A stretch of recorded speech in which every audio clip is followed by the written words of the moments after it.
শুরুতে নেপাল চীন সীমান্তে বন্যা ভূমিধসের খবর। হিমালয়ের বুক থেকে নেমে এলো যেন মৃত্যুর স্রোত।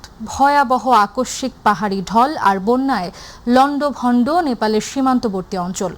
প্রাণহানি বেড়ে দাঁড়িয়েছে অন্তত ১৬৫ জনে, নিখোঁজ প্রায় ১,৫০০। ধ্বংসস্তূপে পরিণত হয়েছে ঘরবাড়ি, সড়ক, সেতু ও গুরুত্বপূর্ণ স্থাপনা। স্বজনদের আহাজারিতে ভারী নেপালের আকাশ বাতাস। এদিকে ভূমিধসের পর নেপালের ৬ শতাধিক পর্যটকের এখনও কোনো সন্ধান নেই বলে জানিয়েছে নেপাল ট্যুরিজম বোর্ড। এদের মধ্যে ১৭৮ জন ভারতীয় পর্যটক। সাইদুর রহমান আবিরের রিপোর্ট।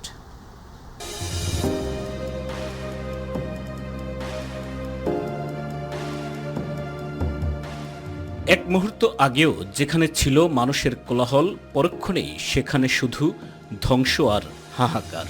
পাহাড় ছাপিয়ে নেমে আসা প্রবল জলস্রোত মুহূর্তেই ভাসিয়ে নেয় ঘরবাড়ি, গাড়ি, সেতু আশ্রে পড়ে জনপদের উপর। নেপালের রাসুয়া ও আশপাশের এলাকায় সবচেয়ে ভয়াবহ আঘাত হানে এই আকস্মিক বন্যা। ভেসে গেছে গুরুত্বপূর্ণ সীমান্ত, যোগাযোগ ব্যবস্থা ও বিদ্যুৎ প্রকল্প। দুর্গম পাহাড়ি এলাকায় আটকে পড়েছেন অসংখ্য মানুষ। এই বিপর্যয়ের পেছনে ছিল হিমবাহের অংশ ধসে নদীতে বিপুল পরিমাণ বরফ, পাথর ও মাটি নেমে আসা। সেই স্রোতই মুহূর্তেই পরিণত হয় ভয়ঙ্কর বন্যায়। নিখোঁজদের মধ্যে রয়েছেন বিদেশি পর্যটক ও কৈলাস মানস সরোবরের পথে থাকা তীর্থযাত্রীরাও। ধ্বংসপ্রাপ্ত সড়ক ও সেতুর কারণে উদ্ধার কাজ হয়ে উঠেছে অনেকটাই কঠিন। তবুও হাল ছাড়েনি উদ্ধারকারী দল। হেলিকপ্টারে চলছে উদ্ধার ও ত্রাণ তৎপরতা। হিমালয়ের এই ভয়াবহ দুর্যোগে কেউ হারিয়েছেন ঘর, কেউ স্বজন, কেউ বা হারিয়েছেন জীবনের সবটুকু অবলম্বন।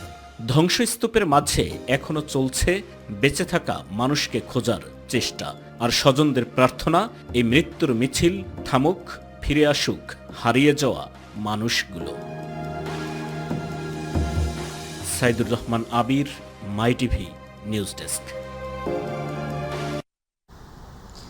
জানাবো দেশের খবর। জাতীয় রাজনীতির নানা গুরুত্বপূর্ণ ইস্যুতে উত্তাপ ছড়ানোর সম্ভাবনা নিয়ে শুরু হলো ত্রয়োদশ জাতীয় সংসদের তৃতীয় অধিবেশন। দেশের বিদ্যমান রাজনৈতিক প্রেক্ষাপটে এই অধিবেশনটি অত্যন্ত তাৎপর্যপূর্ণ ভূমিকা রাখবে বলে মনে করছেন রাজনৈতিক বিশ্লেষকরা।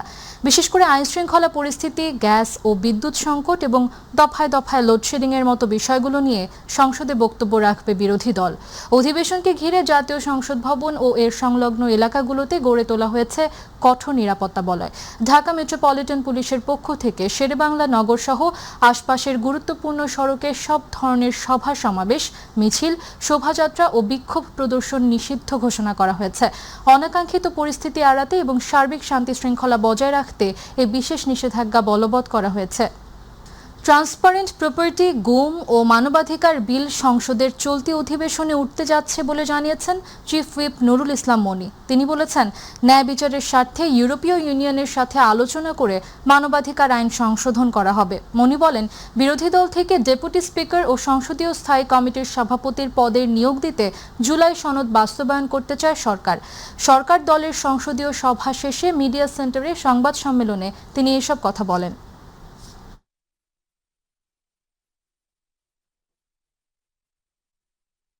ট্রান্সফার অফ দ্য প্রপার্টি, গুম সংক্রান্ত বিষয় আইন, মানবাধিকার সংক্রান্ত বিষয় আইন, এই তিনটা আইন আমরা ইতিমধ্যে হাতে পেয়েছি, যেটা আজকে উত্থাপিত হবে। গত 55 বছরে বিরোধী দল থেকে কোনো সদস্য সভাপতি পদ অলঙ্কৃত করেন নাই, একমাত্র পাবলিক অ্যাফেয়ার্স কমিটি ছাড়া। কারণ আমাদের সংসদীয় কমিটিতে আমরা যদি জুলাই সনদ বাস্তবায়ন করি তাহলে সেই ক্ষেত্রে যে আমাদের সিদ্ধান্ত আছে যে বিরোধী দল থেকে আমরা 10 জন সদস্য সভাপতির পদ পাব। আমরা জুলাই সনদের ধারে কাছেও যাইতে পারি নাই, আমরা সেটা বাস্তবায়ন করতে চাই। দর্শক, এই মুহূর্তে সংসদ ভবন এলাকায় আছেন সহকর্মী SM আরিফ, সরাসরি যুক্ত হচ্ছে তার সাথে। আরিফ, অধিবেশন শুরুর আগে সরকারি বা বিরোধী দলের নেতারা কি কিছু বলেছেন? পরিস্থিতি কেমন দেখছেন আমাদের জানাবেন। জি আমাতুল, ইতিমধ্যেই কিন্তু ত্রয়োদশ জাতীয় সংসদের তৃতীয় যে অধিবেশন সেটি শুরু হয়ে গেছে। আপনি যেমনটি জানতে চেয়েছেন, আসলে আমরা গণমাধ্যমে আসলে আমাদের সরকারি বা বিরোধী দলের কোনো সদস্য সংসদ সদস্যদের সাথে আমরা কথা বলতে পারিনি, তারা কথা বলেনি গণমাধ্যমের সাথে। তবে আজকে এইবারের যে অধিবেশন সেটি কিন্তু গুরুত্বপূর্ণ। আপনি জানেন, একটু আগে আপনি সেই বিষয়টি কিন্তু বলছিলেন যে এই যে অধিবেশনটি, সেই অধিবেশনটি খুবই গুরুত্বপূর্ণ। কারণ হলো যে জুলাই সনদ বাস্তবায়নের যেটি সংবিধান সংশোধনের বিষয় রয়েছে, সেই সংবিধান সংশোধনের যে বিষয় নিয়ে সংসদীয় কমিটি গঠন, সেটি নিয়ে কিন্তু এবারের অধিবেশনে গুরুত্বপূর্ণ আলোচনা হবে। এবং সেটি কিন্তু সরকার দলের পক্ষ থেকে কিন্তু বারবার বলা হচ্ছিল যে বিরোধী দল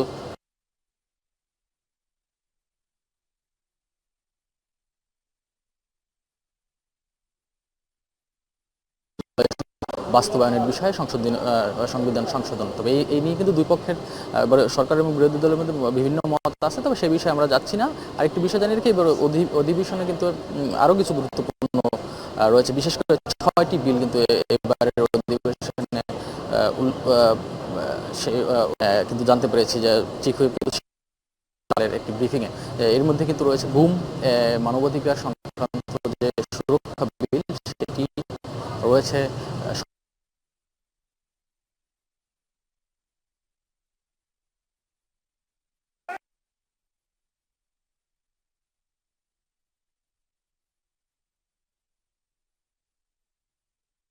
যদি সময় বাড়ানোর প্রয়োজন হয় তাহলে হয়তো সে সময়টি বাড়তে পারে।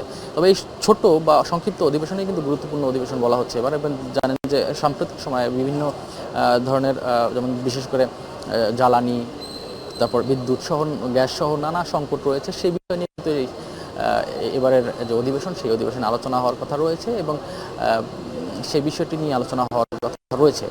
যে আবারও বলছি যে যেটি সবচেয়ে বেশি গুরুত্বপূর্ণ এবার সংসদীয় যে কমিটি গঠন, সেটি নিয়ে কিন্তু এই সংসদে আলোচনা হবে। তো এই ছিল আমার কাছে সর্বশেষ। আরিফ, আপনাকে ধন্যবাদ। দর্শক, সংসদ ভবন এলাকা থেকে সরাসরি যুক্ত ছিলেন সহকর্মী এস এম আরিফ। চলে যাচ্ছি পরবর্তী সংবাদে। বিনা দরপত্রে 18টি সরকারি বাড়ি বিক্রি সংক্রান্ত 127 কোটি 64 লাখ 19,059 টাকা দুর্নীতির অভিযোগে সেনা সমর্থিত তত্ত্বাবধায়ক সরকারের আমলে 2007 সালে দুর্নীতি দমন কমিশনের দায়ের করা 15 মামলায় বিএনপির স্থায়ী কমিটির সদস্য ও প্রধানমন্ত্রীর রাজনৈতিক উপদেষ্টা মির্জা আব্বাসকে খালাস দিয়েছেন আদালত। বৃহস্পতিবার ঢাকার বিশেষ জজ আদালত 3-এর বিচারক মোহাম্মদ কামরুল হাসান খান এ রায় দেন। মামলাগুলোর অভিযোগ অনুযায়ী রাজধানীর 18টি পরিত্যক্ত বাড়ি রাজুক কর্তৃক সাজানো দরপত্রে কারচুপি ও দুর্নীতির মাধ্যমে নিজ পছন্দের ব্যক্তিদের বাড়িগুলো পাইয়ে দিয়ে প্রকারান্তরে নিজে লাভবান হয়ে সরকারের 127 কোটি 64 লাখ 19,059 টাকার অর্থের ক্ষতি সাধন করা হয়। এই অভিযোগে মির্জা আব্বাস সহ 21 জনকে আসামি করে পৃথক 15টি মামলা করে দুদক। এর বাইরে আমির খসরু মাহমুদ চৌধুরীকে 2 মামলায়, আহমেদ আকবর সোবহানকে 2 মামলায়, মেহেদি হাসান, শফিকুর রহমান কিরণ, নুরুস-সাফা, মোহাম্মদ শুকুর মিয়া, হাসনা আহমেদ, আলী হায়দার চৌধুরীকে পৃথক মামলায় আসামি করা হয়। তারা প্রত্যেকেই এসব মামলায় খালাস পেয়েছেন। 2007 সালের 29 মার্চ এসব মামলা দায়ের করে দুদক। তদন্ত শেষে অভিযোগপত্র জমা দেওয়া হলে ওই বছরের 25 সেপ্টেম্বর তৎকালীন বিচারক শাহিদ নুরুদ্দিন আসামিদের বিরুদ্ধে অভিযোগ গঠন করেন। চিত্রনায়ক সালমান শাহ হত্যা মামলায় গ্রেফতার অভিনেতা আশরাফুল হক ওরফে ডনের 5 দিনের রিমান্ড মঞ্জুর করেছেন আদালত। বৃহস্পতিবার ঢাকার মেট্রোপলিটন ম্যাজিস্ট্রেট জুয়েল রানা শুনানি শেষে এই আদেশ দেন। এর আগে সকালে কারাগার থেকে ডনকে আদালতের হাজতখানায় নেওয়া হয়। সিআইডির তদন্ত কর্মকর্তা ডনকে জিজ্ঞাসাবাদের জন্য 7 দিনের রিমান্ড আবেদন করেছিলেন। শুনানি শেষে আদালত 5 রিমান্ড মঞ্জুর করেন। সিআইডির দাবি, ডনকে পুলিশ হেফাজতে নিয়ে জিজ্ঞাসাবাদ করা হলে সালমান শাহের মৃত্যুর ঘটনায় করা হত্যা মামলার প্রকৃত রহস্য উদ্ঘাটনে গুরুত্বপূর্ণ তথ্য পাওয়া যেতে পারে। একই সঙ্গে মামলায় জড়িত অন্য সহযোগীদের অবস্থান শনাক্ত ও তাদের গ্রেফতারের বিষয়েও তথ্য পাওয়া যেতে পারে। এছাড়া বিদেশ যাত্রায় নিষেধাজ্ঞা থাকা সত্ত্বেও ডন কিভাবে, কেন এবং কার ইন্ধনে বিদেশে পালানোর চেষ্টা করেছিলেন সে বিষয়েও তাকে জিজ্ঞাসাবাদ করা প্রয়োজন বলে জানিয়েছে তদন্ত সংস্থা। বিগত 17 বছরে এমনভাবে প্রশাসনকে ধ্বংস করে দেওয়া হয়েছে যে কারণে সরকারকে কাজ করতে বেগ পেতে হচ্ছে বলে মন্তব্য করেছেন বিএনপির স্থায়ী কমিটির সদস্য ও প্রধানমন্ত্রীর উপদেষ্টা নজরুল ইসলাম খান। দুপুরে জাতীয় প্রেস ক্লাবে মুক্তিযুদ্ধের অন্যতম সংগঠক, সাবেক প্রধানমন্ত্রী ও জাতীয় পার্টির চেয়ারম্যান কাজী জাফর আহমেদের 11তম মৃত্যুবার্ষিকীর স্মরণ সভায় তিনি আরও বলেন, গত 17 বছরে দেশে গণতন্ত্রের নামে স্বৈর শাসন চলেছে। যারা ভোট দিয়ে বিএনপিকে ক্ষমতায় এনেছে তাদের পাশে থাকবে সরকার। রাষ্ট্র পরিচালনায় 6 মাস যথেষ্ট সময় নয় উল্লেখ করে বিরোধী দলকে সহযোগিতার মনোভাব নিয়ে এগিয়ে আসার আহ্বান জানান নজরুল ইসলাম খান। সরকার যে সকল কর্মসূচি হাতে নিয়েছে তা যথাসময়ে বাস্তবায়ন করা হবে বলে জানান তিনি। সরকার তার নিজস্ব নিয়মে দেশ পরিচালনা করছে। জনগণের কোনো পরামর্শ থাকলে সরকারকে তা দেওয়ার আহ্বান জানান তিনি। এ সময় জনগণকে ধৈর্য ধরার আহ্বান জানিয়ে নজরুল ইসলাম খান বলেন, 17 বছরের জঞ্জাল মুক্ত করতে সময় লাগবে। আজকে সবাই এটা পারে না, করে না, এই কারণে সবাই কাজে জাফরও হইতে পারে না। তো কাজেই আমাদেরকে আজকের এই দিনে গভীর শ্রদ্ধার সাথে তাকে স্মরণ করতে হবে।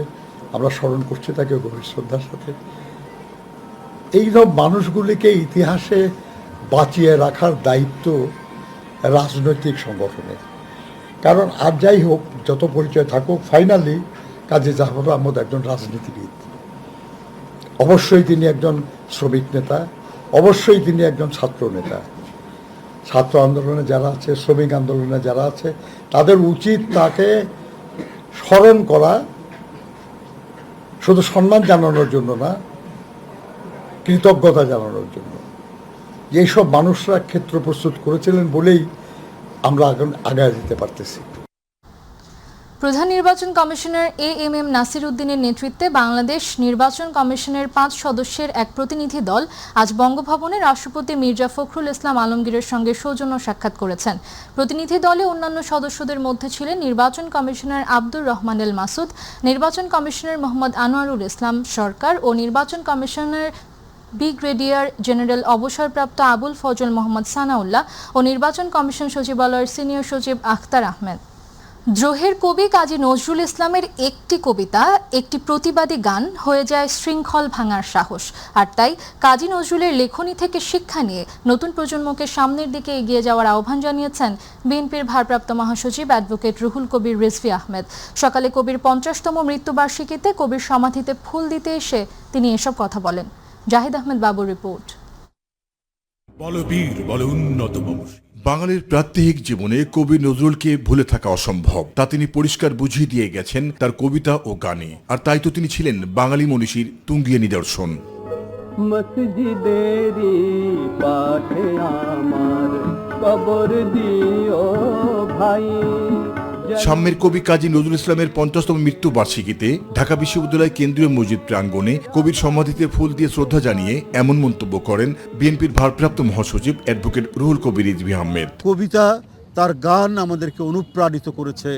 যত বড়ই শৃঙ্খল হোক, যত বড়ই চেইন হোক, যত বড়ই নিপীড়নের খড়গ হোক, সেই খড়গকে সমূলে উৎপাটিত করে সেটিকে ভেঙে রাস্তায় নামতে এবং অন্যায়কে দূরীভূত করে ন্যায় প্রতিষ্ঠিত করতে কাজী নজরুল ইসলামই হচ্ছে আমাদের প্রধান অনুপ্রেরণার উৎস।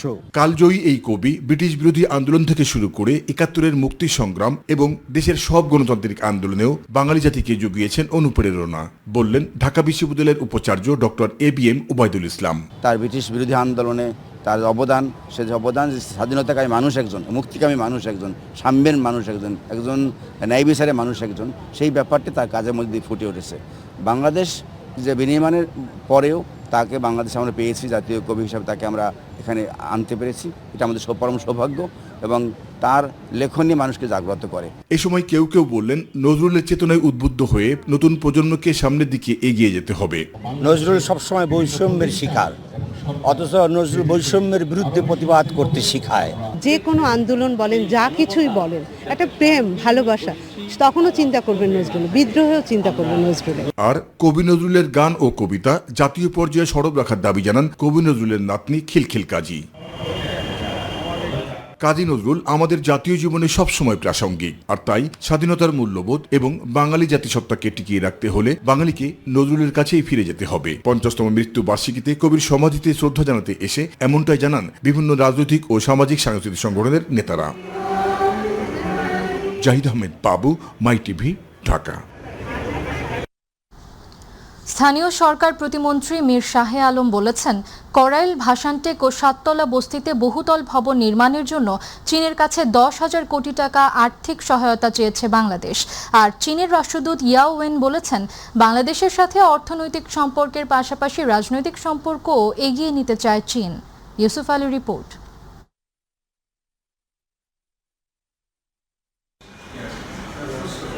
সকালে সচিবালয়ে স্থানীয় সরকার, পল্লী উন্নয়ন ও সমবায় মন্ত্রী ডক্টর আব্দুল মঈন খানের সাথে সাক্ষাৎ করতে যান বাংলাদেশে নিযুক্ত চীনের রাষ্ট্রদূত ইয়াও ওয়েন। পরে স্থানীয় সরকার প্রতিমন্ত্রী মীর শাহে আলম বলেন, বাংলাদেশে বর্জ্য ব্যবস্থাপনা, নবায়নযোগ্য জ্বালানি, টেকসই পানি সরবরাহ ও ব্যবস্থাপনা সহ বেশ কিছু বিষয়ে বিনিয়োগ করতে আগ্রহ প্রকাশ করেছে চীন। ঢাকা 17 নির্বাচনী এলাকায় যে 3টি বস্তি রয়েছে, করাইল, সাততলা বস্তি এবং ভাসানটেক, এই ব্যাপারে আমরা একটা প্রস্তাব স্থানীয় সরকার বিভাগ থেকে, মানে তাদের আবাসন ডেভেলপমেন্ট করে দেওয়ার জন্য আধুনিক আবাসন ব্যবস্থা, যেখানে তারা ফ্রি বসবাস করতে পারবে আর কি। এই আবাসন ব্যবস্থার আমাদের একটা প্রস্তাব বিআইডির মাধ্যমে তাদেরকে দেওয়া হয়েছে। এটা প্রায় 10,000 কোটি টাকার প্রজেক্ট। আর 3টা বিষয়ে তারা ইনভেস্টমেন্ট তাদের আছে, এগুলোকে আরো তারা বাড়াতে চায়। যেমন ওয়েস্ট ম্যানেজমেন্টে তাদের তো ইনভেস্ট আছেই। আগামী 1.5 বছরের মধ্যে তারা জাতীয় গ্রিডে 42 মেগাওয়াট বিদ্যুৎ জাতীয় গ্রিডে তারা ওখান থেকে দিবেন, মানে ময়লা আবর্জনা থেকে বিদ্যুৎ উৎপাদন করে। বাংলাদেশে নিযুক্ত চীনের রাষ্ট্রদূত ইয়াও ওয়েন বলেন, প্রধানমন্ত্রী তারেক রহমানের চীন সফরের মধ্য দিয়ে দুদেশের সম্পর্ক উচ্চ পর্যায়ে পৌঁছেছে, যা রাজনৈতিক ও অর্থনৈতিক সম্পর্ক আরো মজবুত করবে। Modernization project in Dhaka, that is also very high in the, I can see the top priority right now for this the ministry. It is related to the livelihood of these poor people, underprivileged. It is the promise of the Prime Minister. They want to help these people to live in modern city, to have a modern facility to support their livelihood. So Bangladesh already shared this project to China. They want China support. Definitely, as long as it is a livelihood support, a livelihood project can elevate the livelihood of the poor people. It will be a priority in terms of China cooperation with Bangladesh. Yusuf Ali, my TV, Dhaka. সরকারি ইউনানি ও Ayurvedic medical কলেজকে বছরের পর বছর অবহেলিত করে ঝুলিয়ে রাখা হয়েছে উল্লেখ করে শিক্ষা প্রতিষ্ঠানটির সুদিনের জন্য পাশে থাকার প্রতিশ্রুতি দিয়েছেন বিরোধী দলীয় নেতা ও জামায়াতের আমির ডাক্তার শফিকুর রহমান। বৃহস্পতিবার সকালে রাজধানীর মিরপুরে অবস্থিত সরকারি ইউনানি ও আয়ুর্বেদিক মেডিকেল কলেজের শিক্ষক ও চিকিৎসকদের সঙ্গে আয়োজিত এক মতবিনিময় সভায় তিনি এসব কথা বলেন। এ সময় তিনি আরও বলেন, দেশের অধিকাংশ মেডিকেল হাসপাতালে সাধারণ রোগীদের হাহাকার থাকে, তবে ঐতিহ্যবাহী এই প্রতিষ্ঠানের সংকট আরও প্রকট। আয়ুর্বেদিক ও ইউনানি চিকিৎসা ব্যবস্থার উন্নয়ন এবং প্রতিষ্ঠানটির দীর্ঘদিনের বঞ্চনা দূর করতে সংসদ ও রাজপথে চিকিৎসকদের যুক্তিসঙ্গত সব দাবির পাশে থাকার অঙ্গীকার ব্যক্ত করেন তিনি। একই সঙ্গে ইউনানি আয়ুর্বেদিক শিক্ষা ও চিকিৎসা সেবাকে নতুন করে ঢেলে সাজাতে প্রয়োজনীয় আর্থিক ও নীতিক সহায়তার আশ্বাস দেন বিরোধী দলীয় নেতা। এই সেবাটা তুলনামূলকভাবে সাশ্রয়ী এবং পার্শ্ব প্রতিক্রিয়া মুক্ত। এর প্রয়োজনীয়তা হয় আমরা উপলব্ধি করি না, অথবা এই সেবার পক্ষে বড় গলায় কথা বলার জায়গা মতো লোক নাই, এই জন্য উপেক্ষিত। আমি আপনাদেরকে ওয়াদা দেব যে দাবি আদায় আপনাদের লড়াইয়ের সাথে আমি থাকব। আপনারা লড়াই চালিয়ে যাবেন, আমি আপনাদের একজন সহযোদ্ধা হিসেবে এই লড়াইয়ে অংশগ্রহণ করব। রংপুর জিলা স্কুলের অবসরপ্রাপ্ত শিক্ষক গণপতি চক্রবর্তী, তার স্ত্রী ও 2 সন্তানের হত্যাকাণ্ডের ঘটনায় গ্রেপ্তার 2 আসামির ডিএনএ পরীক্ষা ও ডোপ টেস্ট করা হবে। একই সঙ্গে ময়নাতদন্ত ও আসামিদের আদালতে দেওয়া জবানবন্দিতে উঠে আসা বিভিন্ন তথ্য যাচাই করে হত্যাকাণ্ডের রহস্য উদ্ঘাটনে তদন্ত এগিয়ে নেওয়া হচ্ছে বলে জানিয়েছে পুলিশ। বৃহস্পতিবার এক সংবাদ সম্মেলনে এসব তথ্য জানান রংপুর মেট্রোপলিটন পুলিশের কমিশনার মোহাম্মদ আব্দুল মাবুদ। তিনি বলেন, শিক্ষক গণপতি চক্রবর্তী, তার স্ত্রী ও 2 সন্তানের হত্যার ঘটনায় গ্রেপ্তার সিদ্ধার্থ দাস ও মুগ্ধ দাসের ডিএনএ সংগ্রহ এবং ডোপ টেস্ট করা হবে। কমিশনার বলেন, একই পরিবারের 4 জনকে হত্যার ঘটনায় ময়নাতদন্ত ও পুলিশের তদন্তে বেশ কিছু তথ্য সামনে এসেছে। নিহত শিক্ষক গণপতি চক্রবর্তীর স্ত্রী প্রীতিলতা চক্রবর্তী ও মেয়ে আগামী চক্রবর্তী প্রার্থীর শরীরে ধর্ষণের কোনো আলামত পাওয়া যায়নি। ময়নাতদন্তে 2 জনের মৃত্যুর কারণ হিসেবে শ্বাসরোধ বা গলায় ফাঁস দেওয়ার কথা বলা হয়েছে। দাসকে যে অ্যারেস্ট করা হয়েছে, মুগ্ধ দাসকে অ্যারেস্ট করার সময় সে দৌড়ে পালিয়ে যাচ্ছিল। পালিয়ে গিয়ে 3 কিলোমিটার দূরে গিয়ে সে একটা শ্মশানের মধ্যে আশ্রয় নেয়। সেই শ্মশানের যে কেয়ারটেকার বিদ্যুৎ দাস শ্মশানের গার্ড, সে একাই থাকে শ্মশানে। বিদ্যুৎ দাসের সাথে আমরা কথা বলেছি, তিনিও কোর্টে 164 দ্বারা জবানবন্দি দিয়েছেন। বিদ্যুৎ দাসের সামনে গিয়ে সে খুব টায়ার্ড হয়ে পড়ে এবং বলে যে দাদা আমাকে একটু পানি দাও, আমাকে একটু আশ্রয় দাও, আমি তো গণপতি স্যার সহ 4 জনকে খুন করে চলে আসছি, আমি এবং সিদ্ধার্থ দাস। তা এরপরে সে পানি দিতে এবং আশ্রয় দিতে অস্বীকার করে, যে যেহেতু খুন করছে, খুনের কথা স্বীকার করছে, খুনিকে আশ্রয় দিলে সে বিপদে পড়তে পারে, এই জন্য সে আশ্রয় দেয় না। এর পরক্ষণেই পুলিশ সেখানে পৌঁছে যায়, পুলিশ তাকে টেক ওভার করে হ্যান্ডকাপ লাগায় নিয়ে আসে। তো সে বিদ্যুৎ দাসের বক্তব্য আমরা নিয়েছি। বগুড়ায় বাড়ছে এইচআইভি সংক্রমণের উদ্বেগ। গত 7 বছরে 95 জনের শরীরে এইচআইভি শনাক্ত হয়েছে, মারা গেছেন 9 জন। আর শুধু গত জুলাই মাসেই নতুন করে আক্রান্ত হয়েছেন 15 জন। চিকিৎসক ও বিশ্লেষকদের সতর্ক বার্তা, এখনই সচেতনতা ও প্রতিরোধে জোর না দিলে পরিস্থিতি আরও ভয়াবহ হতে পারে বলে জানাচ্ছেন বিশ্লেষক সহ চিকিৎসকরা। বগুড়া ব্যুরো প্রধান লতিফুল করিমের পাঠানো তথ্যচিত্রে বিস্তারিত জানাচ্ছেন জুবাইর রহমান।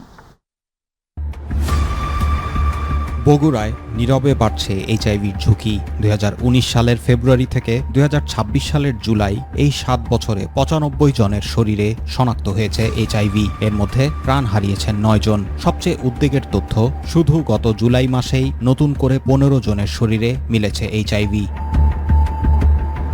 শহীদ জিয়াউর রহমান মেডিকেল কলেজ হাসপাতালের এইচটিসি সেন্টারে 2019 সাল থেকে চলছে এইচআইভি পরীক্ষা ও চিকিৎসা। বিভিন্ন রোগের চিকিৎসা নিতে আসা ব্যক্তিদের ঝুঁকির লক্ষণ থাকলে করা হচ্ছে পরীক্ষা। শনাক্ত রোগীদের দেওয়া হচ্ছে বিনামূল্যে চিকিৎসা। বর্তমানে সিরিঞ্জের মাধ্যমে যারা নেশা করে এবং অনিরাপদ যৌন সম্পর্ক, এই দুটোর মাধ্যমে কিন্তু অসুখ ছড়ানোর হারটা অনেক বেশি। বগুড়াতে গত জুলাই মাসে 15 জন শনাক্ত হয়েছে, যেটা অত্যন্ত উদ্বেগজনক। একটা রোগী আমার কাছে এসেছিল, আমি পরীক্ষা করে পাওয়ার পর আর সেন্টারে পাঠিয়ে দিয়েছি। চিকিৎসকদের মতে আক্রান্তদের বড় অংশই তরুণ। তাই তরুণ সমাজ সহ সব শ্রেণী পেশার মানুষের মধ্যে সচেতনতা বাড়ানো এখন সময়ের দাবি। সিভিল সার্জন অফিস, বিভিন্ন সহযোগী প্রতিষ্ঠান এই বিষয়ে মানুষকে সচেতন করার জন্য কাজ করে যাচ্ছে।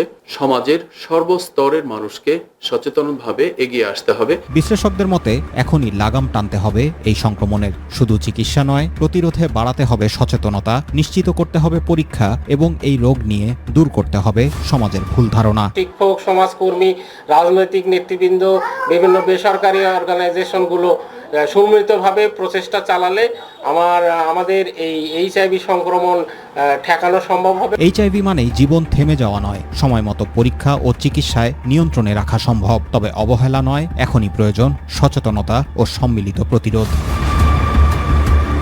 Jubair Rahman, MyTV news. দেশজুড়ে যখন তীব্র গ্যাস সংকট, তখন কুমিল্লার মুরাদনগরে জাতীয় গ্রিডের গ্যাস যাচ্ছে অবৈধ সংযোগে। দালোরা গ্রামে ঘরে ঘরে জ্বলছে অনুমোদনহীন গ্যাসের চুলা। অভিযোগ, দালাল চক্রের মাধ্যমে টাকা নিয়ে দেওয়া হচ্ছে এসব সংযোগ। অনুসন্ধানে মিলেছে গোপন সংযোগ দেওয়ার ভিডিও চিত্র। প্রতিনিধি আব্দুল কাইয়ুম পাটোয়ারির রিপোর্ট, জানাচ্ছেন আতিকুর রহমান তিতাস। গ্যাস সংকটে নাকাল দেশ, অথচ কুমিল্লার মুরাদনগরের দারোরা গ্রামের যেন ভিন্ন চিত্র। নিয়মনীতির তোয়াক্কা না করেই বাসাবাড়িতে জ্বলছে একের পর এক অবৈধ গ্যাসের চুলা। স্থানীয়দের অভিযোগ, বৈধ সংযোগের সুযোগ না থাকায় দালাল চক্রের মাধ্যমে টাকার বিনিময়ে দেয়া হচ্ছে এসব সংযোগ। আমি অগ্রিম 70,000 টাকা দিচ্ছি না, 1 মাস হইতেছে লাইন চালাইতেছি। আরো একবার লাগাইছিলাম, ওরা তো শুধু এমনি লাইনটা খুইলা দিয়ে গেছে। ইদানিং দেখতেছি সবাই চালাইতেছে, এই কারণে আমিও লাগাইছি আর কি। টাকা নিচ্ছে না, লাগানোর সময় নিচ্ছে 10-12 হাজার মতো নিচ্ছে। মুরাদনগরের 5টি গ্যাসকূপ থেকে প্রতিদিনই জাতীয় গ্রিডে যাচ্ছে গ্যাস, অথচ উপজেলার অধিকাংশ মানুষ বৈধ সংযোগ থেকে বঞ্চিত। এই বৈপরীত্যকেই পুঁজি করে চলছে অবৈধ সংযোগের বাণিজ্য, এমন অভিযোগ স্থানীয়দের। আপনারা চালাইতে পারেন আর মাসে 1000 টাকা বিল দিবেন, তো আমরা সেই বই দিকে আমরা তো বুঝি না। 10টা বইয়ের অনুমতি আছে বলছে, তো আমরা 1000 টাকা করে মাসে বিল দিই। বৈধ বলে দিছে, উনি নাকি বিল জমা ছিল, বিলের টাকা পরিশোধ করছে। অন্ত জানতে পারছি অবৈধ, তাইলে আপনারা যদি হেরা কাটালাম সমস্যা কি? অনুসন্ধানকালে গোপন ক্যামেরায় ধরা পড়ে অবৈধ সংযোগ দেওয়ার দৃশ্য। প্রশ্ন উঠছে, কার ছত্রছায়ায় চলছে এই নেটওয়ার্ক? এখানে আমার লাইন অলরেডি আমি কাটতে রাখছি, আমি সংযোগ দেই নাই ভাই। আমরা 1 মাসের বিলটা না দিলে লাইনটা কাটতে দেয়। বই তো আমার আছে, বই দেখে আমি কিভাবে লাইন দেবো? অবৈধ সংযোগ বিচ্ছিন্নে নিয়মিত অভিযান চালাচ্ছে বাখরাবাদ গ্যাস ডিস্ট্রিবিউশন কোম্পানি। সংশ্লিষ্টদের তথ্য অনুযায়ী এলাকায় প্রায় 2000 অবৈধ সংযোগের ঘটনায় মামলা হয়েছে। তারা যদি অবৈধ হয় তাদের সাথে সাথে তাদের রাইজার কর্তন করব, পার্মানেন্ট ডিসকানেকশন করব, একদম গোড়ার থেকে উঠাই ফেলবো। আর রাইজার যদি পুরোপুরি অবৈধ হয় তাহলে তাদের নামে মামলার ব্যবস্থা করতে হবে আমাদের। আমরা এর আগে অনেক মামলা করছি, আমাদের অল্পকে 2000-এর মতো মামলা চলতেছে। স্থানীয়দের দাবি শুধু সংযোগ বিচ্ছিন্ন নয়, দালাল চক্রের মূল ব্যক্তিদের চিহ্নিত করে দৃষ্টান্তমূলক শাস্তিই পারে বন্ধ করতে জাতীয় সম্পদ লুটের এই কারবার। আতিকুর রহমান তিতাস, মাই টিভি।